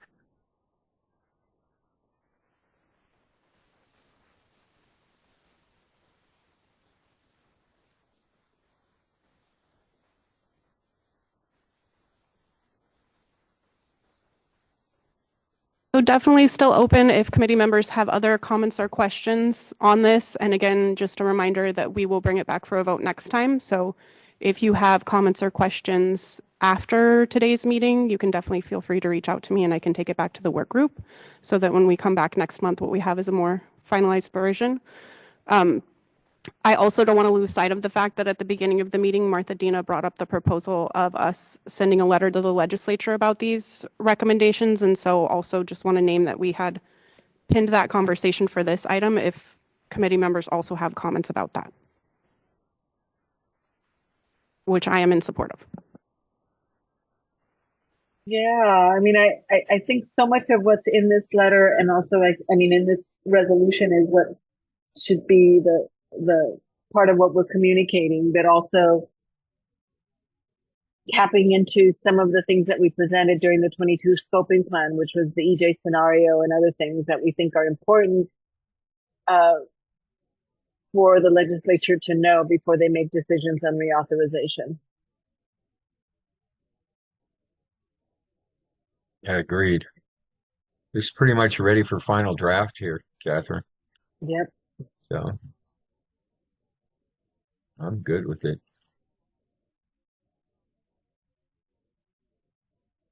And definitely getting it out and sending a copy over to the legislature, I think is really a critical move. Great. So I'm happy to work with Martha Dina on a letter. It sounds like we might want to send them this version of the resolution, maybe if we have time to add the data or not, but also broader language about the EJ scenario recommendation that we made as a part of the scoping plan process. So I'm happy to work with you offline on that, Martha Dina. That'd be great. Thank you. And other, as long as we have a sub-quorum, I invite others as well. Sure, I'll play.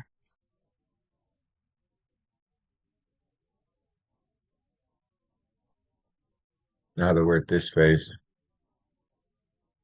shouldn't be a lot to do.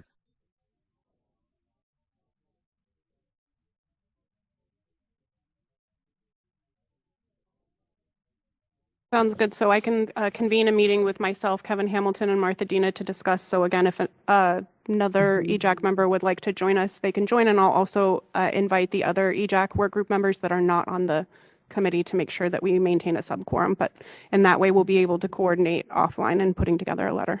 And thank you for the suggestion, Martha Dina. You're welcome. All right, I believe that concludes this agenda item.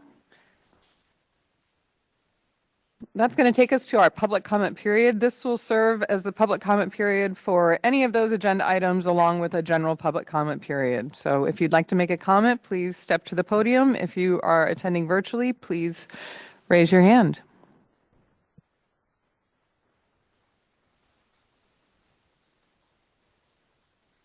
I'll give folks a moment. Seeing no hands raised and no one in the room wanting to make public comment, we'll give it just another moment.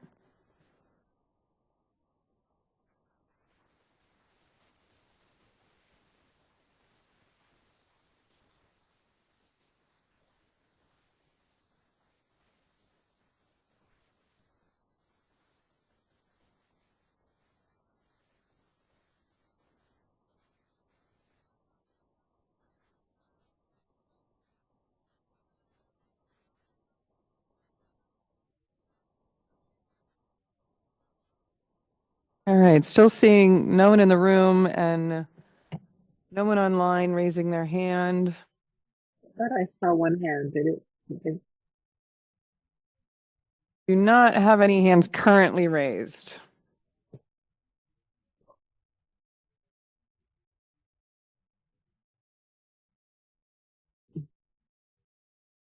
All right, that concludes agenda item number 15, public comment. We will move to item 16, CARB announcements.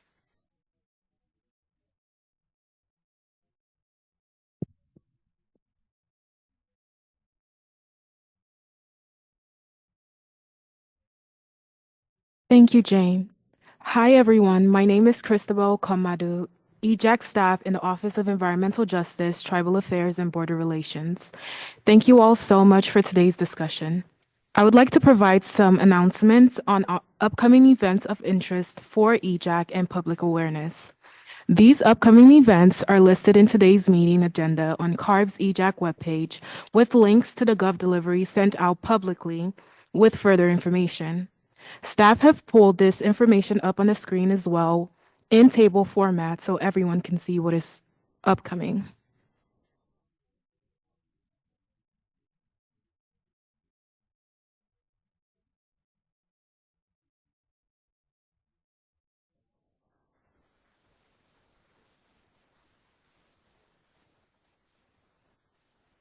So we have included a few events in the table here that occurred last week for the fiscal year 2025 to 2026 funding plan based on past EJAC interests, but we'll cover meetings through mid-August in these announcements. On July 11th, California state agencies announced a statewide series of dialogue sessions meant to generate public discussion around proposed measures to support increased zero-emission vehicle adoption in California. The agencies are planning to host 3 in-person sessions during business hours and 1 evening session online. In-person sessions will be hosted in Fresno on July 21st from 1 to 5 p.m. and San Joaquin Valley, AQPSD. Next will be in Sacramento on July 23rd from 9 a.m. to 1 p.m. in Cal EPA headquarters, Sacramento. Lastly would be in Long Beach on July 31st from 1 to 5 p.m. in Civic Center's chambers. Updates and event locations will be posted on the CARB website on the screen. Earlier today, there was a public work group held on the Zero Emission Assurance Project, and there is a link to further information in the table.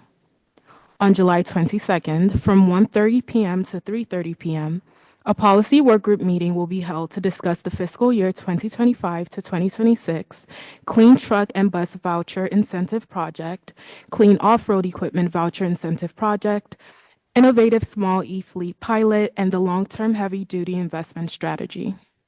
On July 24th, from 9 a.m. to 5 p.m., a board meeting will take place, continuing through July 25th.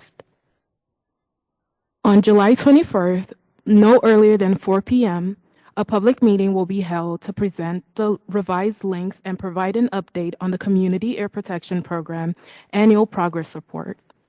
On July 31st, from 9 a.m. to 12 p.m., a fiscal year 2025 to 2026 public work group will be held to discuss clean mobility investments and the long-term plan, work group number 2. On August 14th, from 1 p.m. to 4 p.m., a funding plan workshop will be held to review draft allocations and policy changes for the fiscal year 2025 to 2026 clean transportation incentives. The final application window for the F-gas reduction incentive program with expanded applicant eligibility is scheduled to close on August 29th. Thank you, and now I'll turn it over to Jane. Thank you. That takes us to agenda item number 17, next steps and closing remarks. I will turn it over to EJAC to discuss next steps.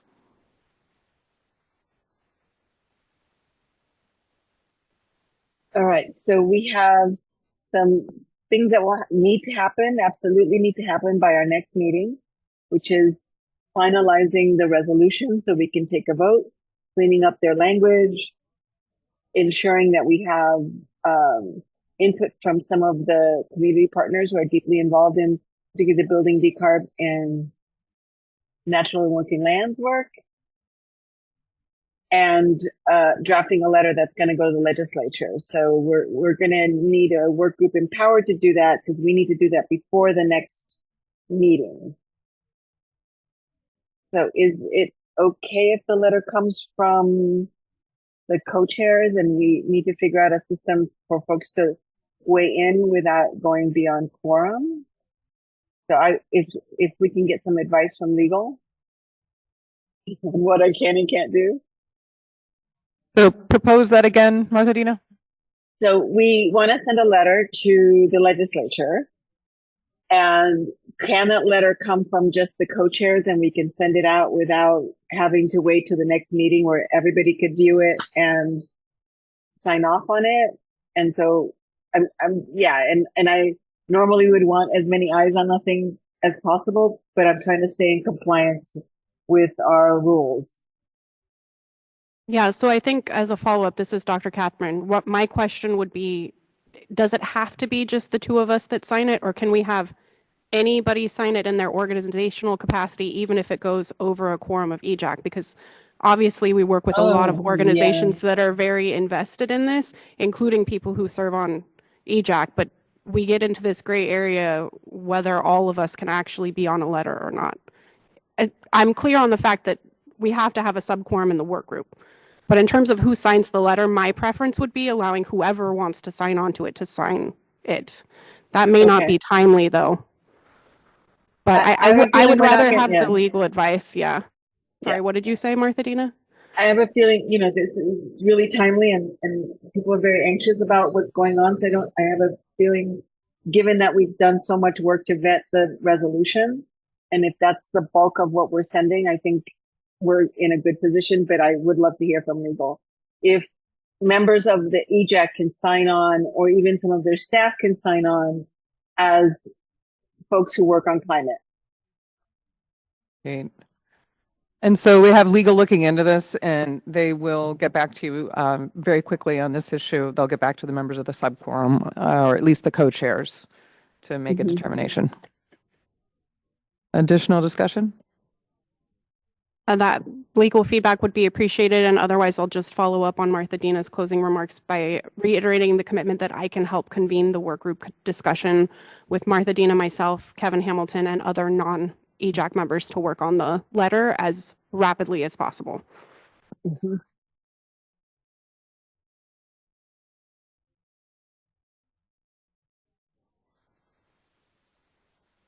Any other next steps? Thank you. Just that we're Kevin and I we're going to resolve the directive of the resolution, and Jill, I think we're going to need your help on that too.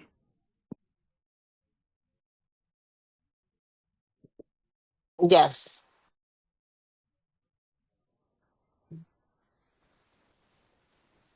All right, I'm seeing the agenda for August come together right now. Any final remarks from the committee?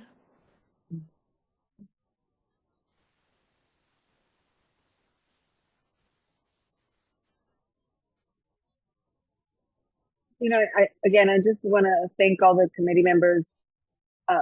We are holding a lot right now, given what's happening in our communities and what's happening in Sacramento. And so I just really want to appreciate folks coming and showing up and doing the hard work, especially when it's hard. And it's not hard because of the work. It's hard because of the moment we're living in. Ditto to Martha Dina's comments, and I would just add, as a co-chair and a lead on the cap and trade conversation, that regardless of what feedback we get from legal, if it needs to just be us as co-chairs, when we submit the letter to the legislature, we will be sure that it goes out to committee members as soon as it is sent, so that everybody has that information. Great, thank you, Dr. Catherine.